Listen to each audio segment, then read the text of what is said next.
This morning, we would like to offer up some insights that we've gained, not just from the overall cybersecurity market and protecting a lot of customers, but also in some of the conversations, in some of the analysis that we've been doing, sharing that with you, open to discussion with regards to how this can help you rapidly improve your cybersecurity posture, particularly finding the blind spots, which is the topic for the next half an hour or so. So please fire questions in the chat.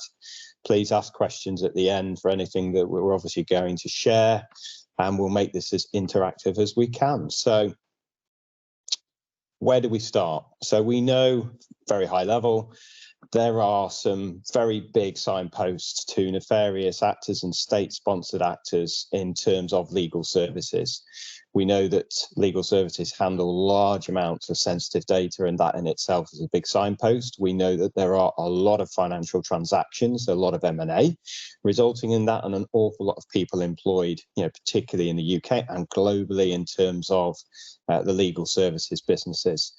The National Cybercrime Services, the NCSC, has repeatedly warned UK organisations, legal organisations, that you are being increasingly targeted by these nefarious actors. There's lots and lots of data being used in data rooms, third-party services principally. We know that ransomware is a particular target from a lot of the nefarious actors. And obviously there is a huge amount of general industry focus on not fueling the ransomware market by paying ransoms, but we know that there are some particularly prevalent organizations, Lockbit being one of them, that are targeting legal organizations in a certain way. So what we want to do is share with you our insights from the marketplace, offer up some approaches that we think can lessen that risk, reduce that risk, and particularly continue to protect you and make you aware of issues as and where they arise. So what we know is 50% of data breaches relate to email issues, whether that be incorrect recipients or phishing related activity. We know that 89% of businesses are being specifically targeted, and they are much more targeted now in terms of AI, in terms of content and image related, or phishing, as it's more commonly known. And 60% of data breaches come from insider threats. So it's how is the organization best prepared and to continue that protection to prevent this from happening. So if we just break down very quickly for you, what are the three principal issues that are facing legal organizations? So number 3, insider threats. This can come in many forms. So it's understanding impersonation, all the way through to obviously collecting information to very specifically target people that may be working on particular cases or particular deals or in particular roles within an organization. We know that ransomware is a particular problem, so we want to understand the main triggers and the weaknesses that scanners, that nefarious actors, malicious organizations are looking for in terms of weaknesses in your external security posture. And we want to understand how we can actually limit the effectiveness of phishing campaigns to organizations. So we're going to touch on just basic hygiene standards that any organization should be putting in place. And again, how you can limit that if we find issues with that. And understanding that you have issues is obviously that first step. So we're going to break this down in terms of the top level boxes that you see there. So how do we look at sensitive data? And a lot of that, as we said, is going into data rooms, which is one of the boxes at the bottom there. There are significant financial transfers, so it's understanding how people are intercepting that. We know that a lot of the activity is becoming nation state related. And we want to understand how we protect organizations from insider threats as much as external, albeit this session is very much focused on that external side. And obviously there's high value transactions and lots of activity, which can lead to obviously reputational impact for legal services firms. Obviously there's an acceleration of digitization from processes that have come very much from the remote working and pandemic related, where a lot of transactions are now digital, and the acceleration of that. There's obviously gaps within some of the technologies. Not every data room meets the same set of standards or works in the same way. And obviously, there's a huge amount of potential, and that's been seen over the last 3 or 4 years as that digitization has accelerated in terms of disrupting cases or acquiring knowledge nefariously by these actors. So, Scott, we've got some new reporting requirements as well here coming into play. Yes, thanks, Matt. Morning, everybody. Yeah, it's an interesting thing about cybersecurity. It's never something that can ever be treated in isolation. There's always things happening in politics, in law, in the world that are going to affect everybody. And here's an interesting thing that we thought is worth highlighting. So now within the US, if you are a company that is listed in the US, whether that's publicly or privately, foreign owned or domestic, the SEC have put out these new regulations as of the beginning of this year. These now apply. So anybody that is listed in the US now has to comply with these, and they're pretty stringent and they're pretty interesting. First one is that anybody who has a material cybersecurity incident, and this is presumably where there's wiggle room, as to whether an incident is actually material or not, must actually disclose that incident to the SEC within 4 days of determining that it is a material incident. That's pretty tough. 4 days is not much time to understand that an incident is happening and that it is material, and that you then have to comply with this and submit this form to the SEC. There's a similar process for foreign-owned companies that still have listings within the US, and they're also pushing much more transparency. So there's a separate form that you have to fill in. As it says there, require registrants to describe their processes, if any, for assessing, identifying, and managing material risks from cybersecurity threats. So, from a cybersecurity perspective, this is a really good thing. The SEC is forcing companies to disclose when there has been an incident and forcing upon them new requirements for transparency in how they manage their own cybersecurity. This means you can't hide things away, unfortunately. It means that you're going to have to make a public declaration that you've had a material cybersecurity incident. This is going to have an effect on share prices. It's going to have an effect on decision-making process, which is already quite complicated in the case of an incident. And this is in place already. Particularly pertinent here because we know lots of law firms are international firms. They're probably going to have a listing in stock exchanges in America. This is something everybody needs to be aware of and needs to be doing as of 1st of January this year. So we want to focus specifically here on how do we rapidly assess, how do you understand that? How do you identify areas in which you could have risk? And indeed, if you're working with third parties, and we commonly heard this as we did the research and the analysis leading into our slides today, is understanding, okay, so where are the gaps and how do we address these, considering we believed that we had, the optimal security posture. So what does that give us in terms of the next steps? So what we want to do is take the number one issue. So the number one issue we identified and is identified at an industry level as phishing. And in particular, we want to look at spoofing controls. So this breaks down into 3 basic areas of best practice and hygiene. So the first is a correct DMARC registration to obviously manage nefarious people that are trying to pretend or imitate your organization or partners within your supply chain. Obviously, the SPF records, which we'll come on to explain in a second, and the DKIM records as well. So, Scott, we did some analysis across the general portfolio of legal organizations, and we found some interesting opportunities for further risk management. Yeah, very much so. We took 24 of the biggest legal companies operating in the UK by revenue, and we put them through a tool we have. That basically for each company takes their domain name, looks up whether they have a DMARC, an SPF, and a DKIM record, and if they do have it, it tests those records against a whole number of criteria. So, good news to start with: all 24 have an SPF record, which is really good. That's probably the minimum we would expect.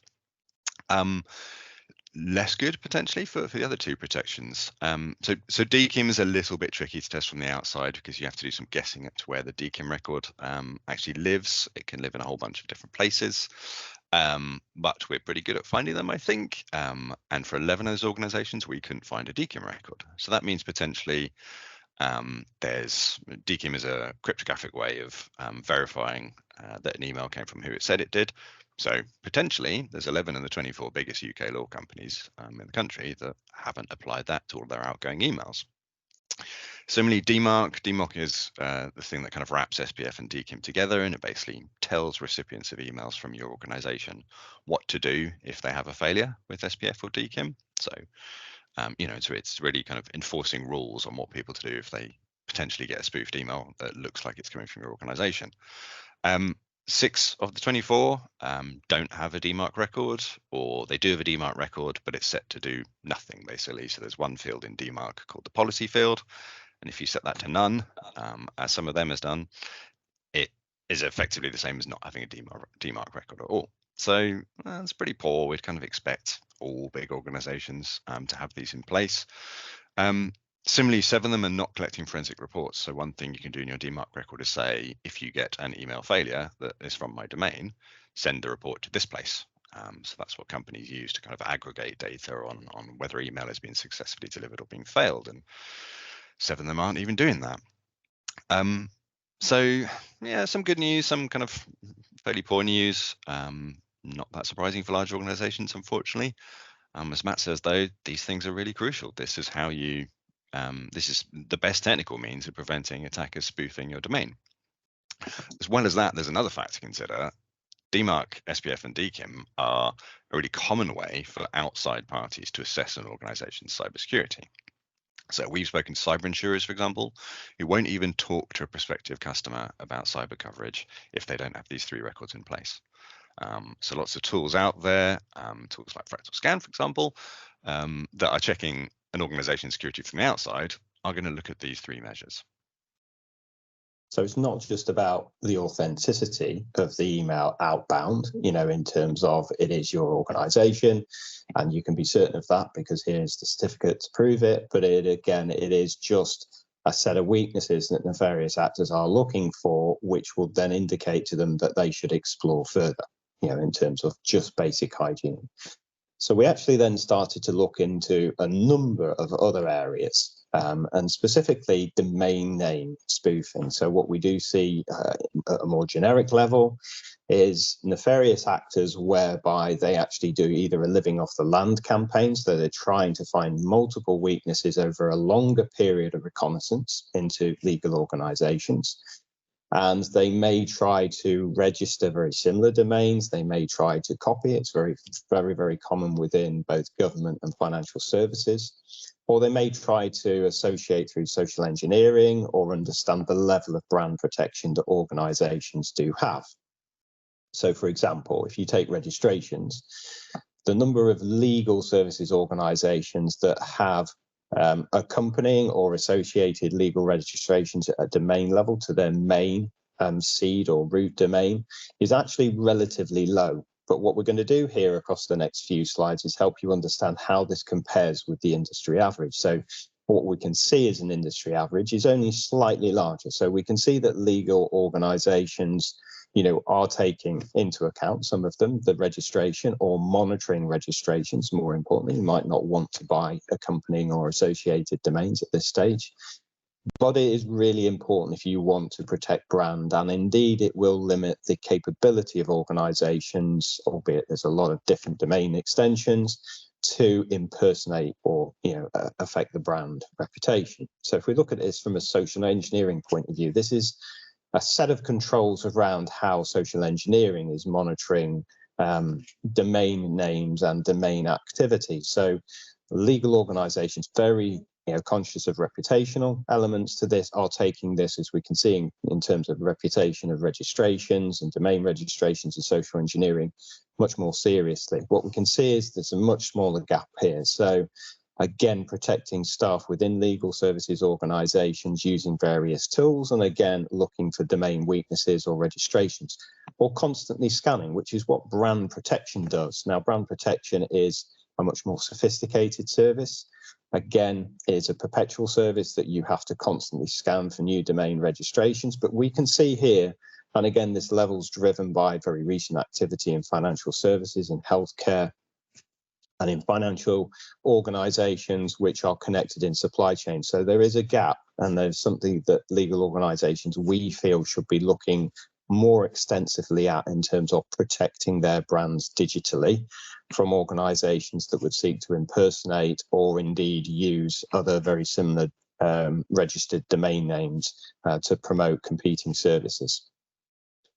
So that's from a typo or domain squatting perspective in terms of domains. If we look at vulnerabilities, which is another key metric that nefarious and nation state sponsored actors look at, what they're specifically looking at here is using vulnerabilities to get to three things. One, lateral movement. Two, actually avoid detection, evade detection. We call this the mean time to obviously either respond or resolve.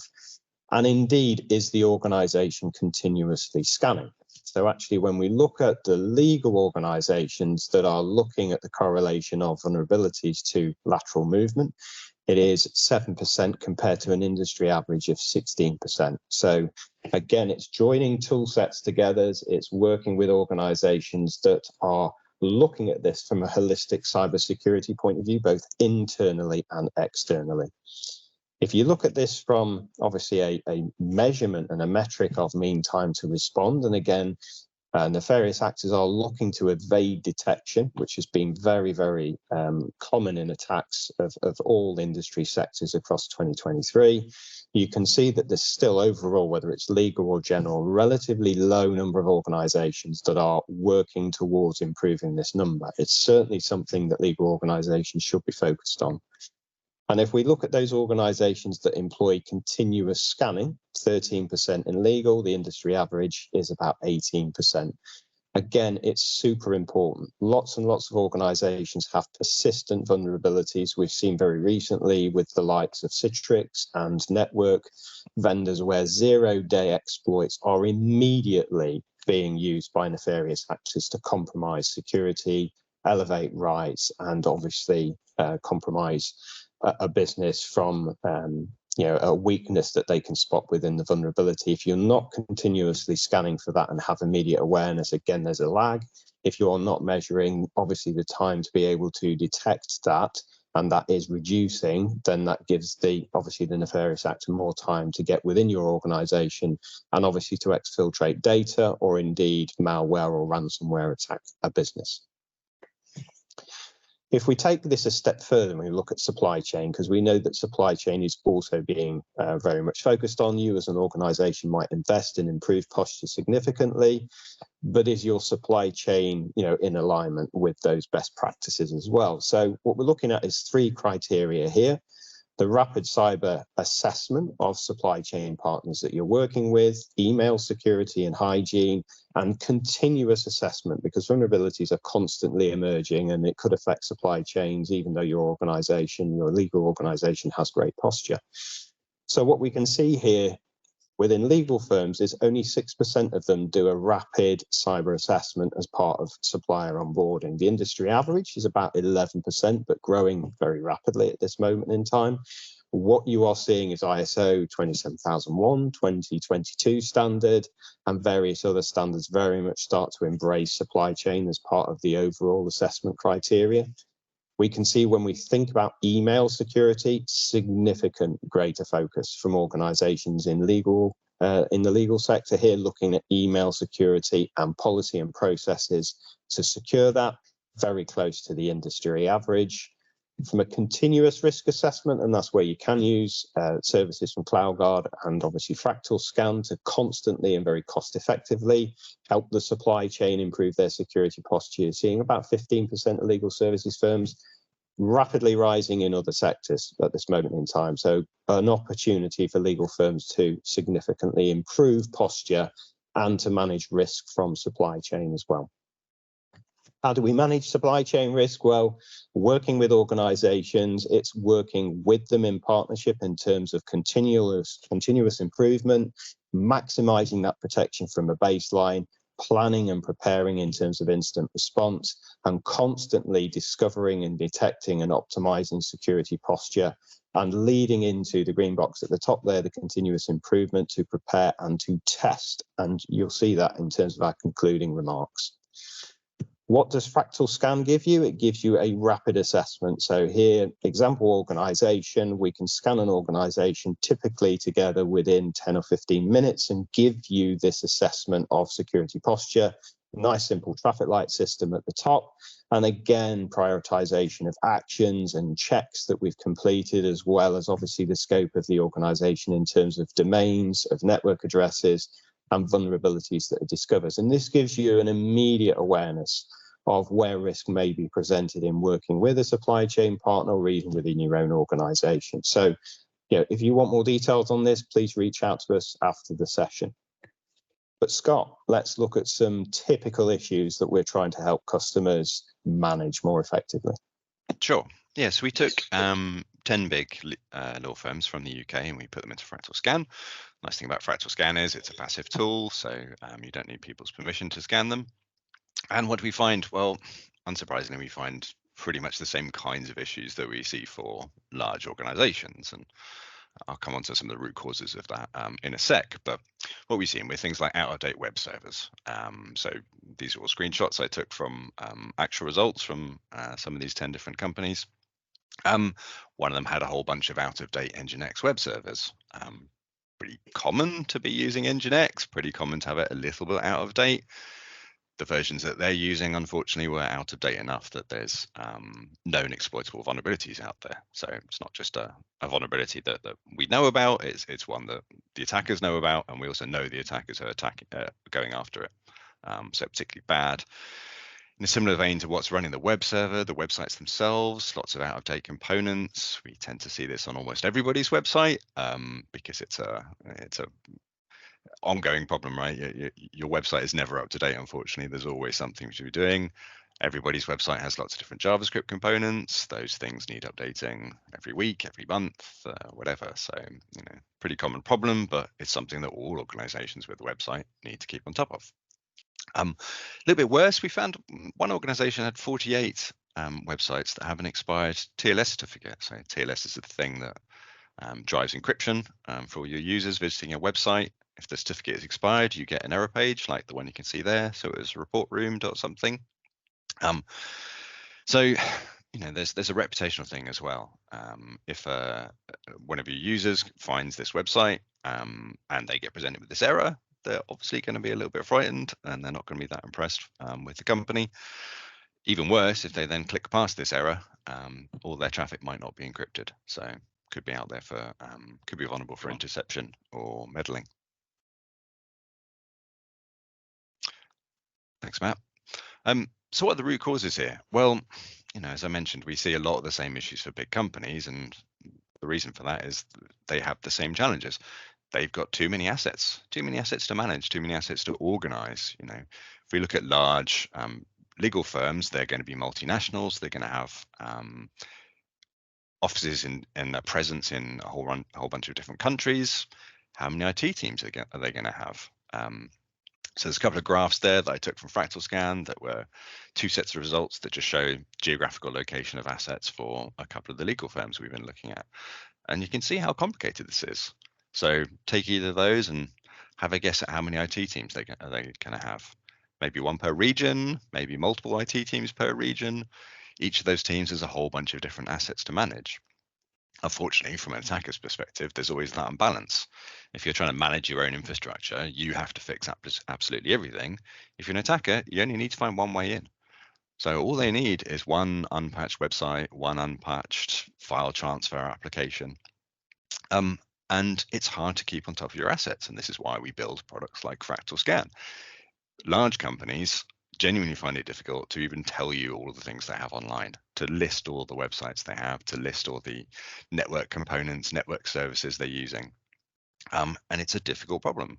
The worst we found of looking at some of the big legal firms was 600 websites, 600 live websites doing something.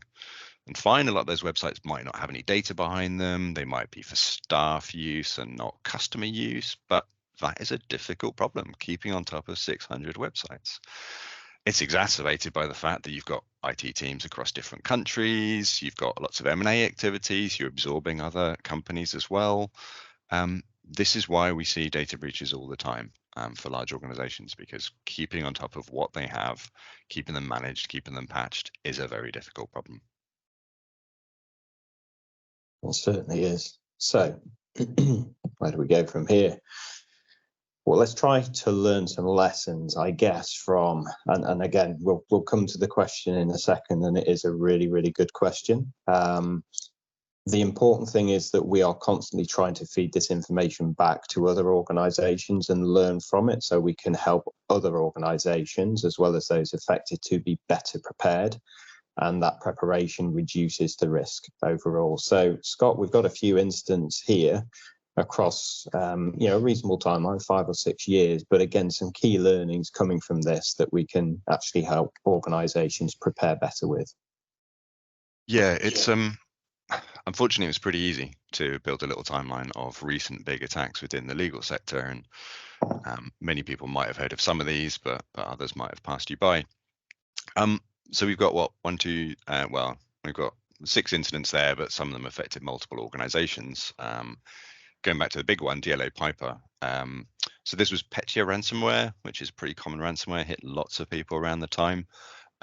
There's a really interesting coverage of it from Bigger Law Firm magazine, which has lots of quite eye-opening details. So they reckon that the British, I should say it was British, cybersecurity team for DLA Piper spotted this attack within 20 minutes of it happening. Still couldn't do anything to stop it disabling all of their computers and all their telephone systems. They think the root cause was an administrator clicking on a phishing email about an update for a software package. Unfortunately, because it's an administrator, if you're not following best practice and you have all of the administrator permissions on your regular account, that means if you click on some phishing, it runs a bit of malware, it's running as your administrator account. That was the root cause. They reckon DLA Piper paid over 15,000 hours of overtime to fix this incident. They didn't put a cost on that, but do a bit of basic arithmetic and you can see what this is costing people to fix.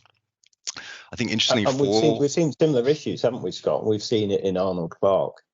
It was a telephony system update, 3CX in that case, at the beginning of last year. And again, administrator privileges targeted. We saw this in the casinos in 2023, where again, administrator roles were targeted within the organization, 3 principal roles, whether it's legal or more general, finance teams, IT teams, and IT support desks, because it is known they have administrator roles. They're updating these software packages, on a routine basis. So again, it's, additional protections to those groups of people in your legal firms.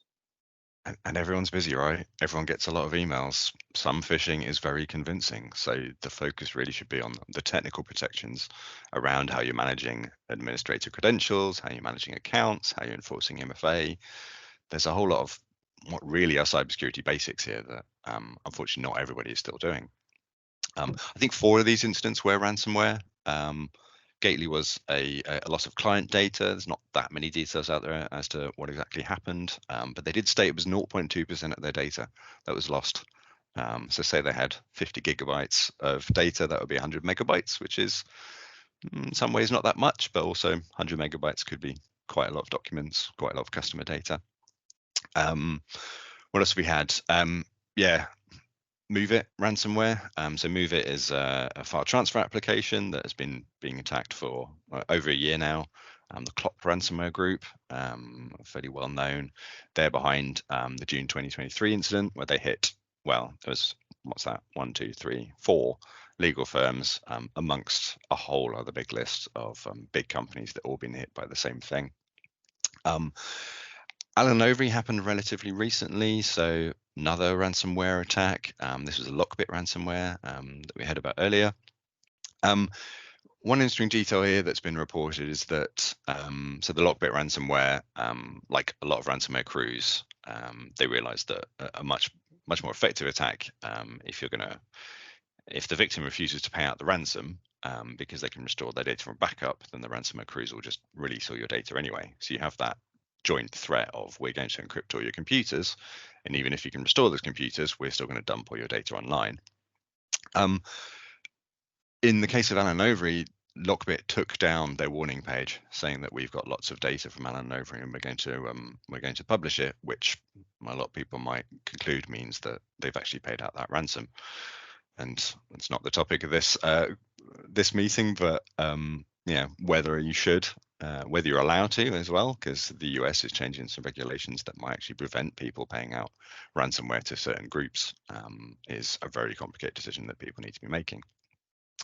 And then most recently CTS, so this is a platform that's used by conveyancers in the UK, and I think this affected thousands, was it tens of thousands of house purchases that were basically delayed because one software platform used by a bunch of conveyancers was ransomware. So this is a classic supply chain issue. Many of us probably never heard of the company CTS, but if we've bought a house, then maybe the conveyancer was actually using it. And this shows the real impact that supply chain attacks can have, because you don't really realize how common certain software platforms are in different industries until, unfortunately, they fail, and it can grind a whole industry to a halt. In the case of CTX, it was a Citrix vulnerability that had been around for a little while, but I think was technically patchable at the time they were attacked.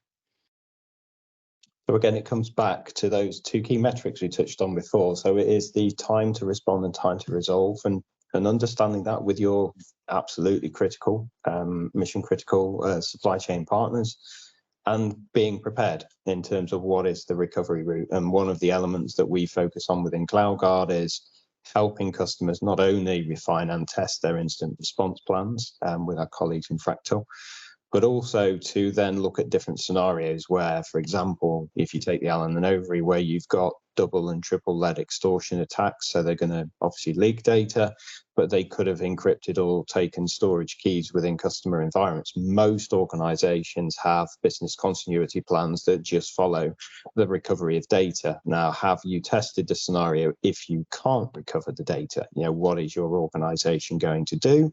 And obviously for billable resources in legal firms, any absence of documents to work on will be disruptive to any case that they're involved in. So again, so critical to be able to restore service as quickly as possible, if not minimize disruption. So it comes on to the question really, Scott. So really interesting question here. You know, what is the customer benefit of this? We're not here to argue the case for, you know, the publication under SEC or any other jurisdiction, I guess, you know, in terms of publishing the information. It is clear that obviously customers do have the right to understand what information has been potentially exfiltrated. And it can take some time to establish what data has been exfiltrated, which is one of the key challenges that we see and we end up helping organizations with today, whether it is forensic or the stage before the forensic analysis.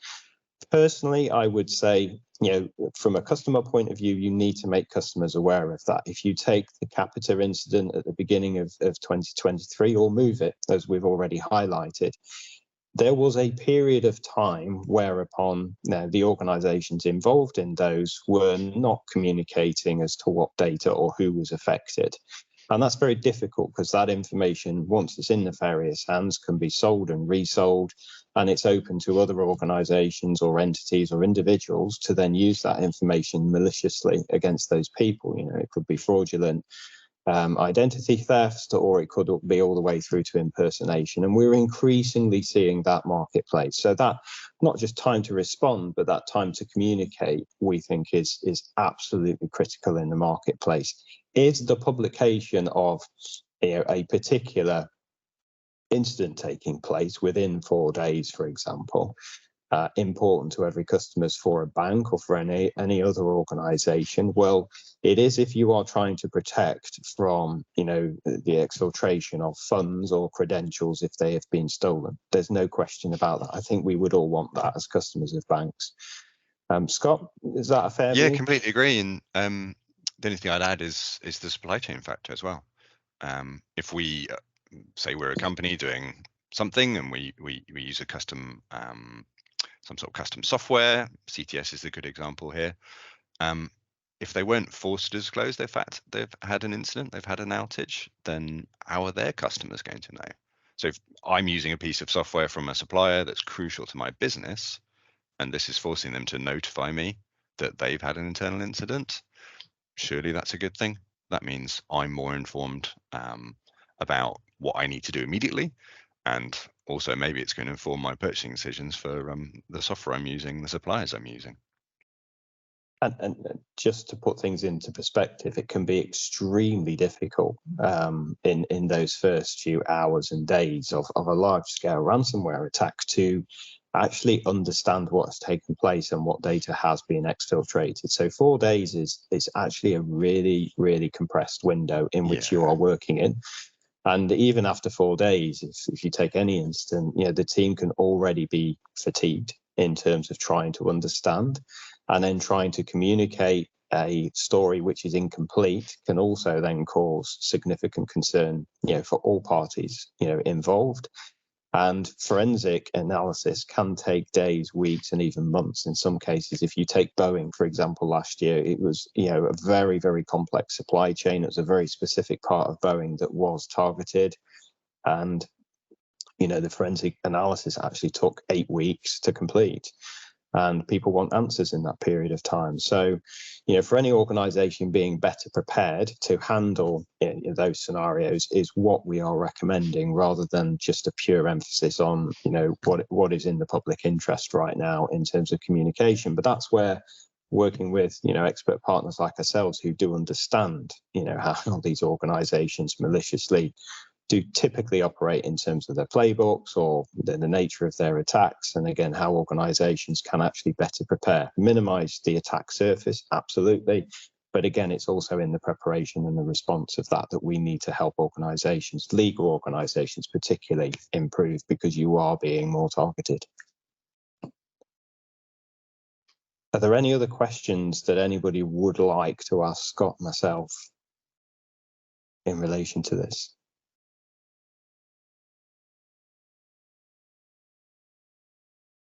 We've got a question coming in. We obviously had the... No, we're all good. Absolutely. Look, we really appreciate your time today. Thank you for listening. Big thanks from Scott and myself for taking the time out. Hope that was useful. Hope that was insightful. If you want any further information, or FractalScan, can be of use to you and your organization, or you want to understand, your posture in some more detail really rapidly, please feel free to reach out to FractalScan or CloudGuard. But thank you very much for your time today.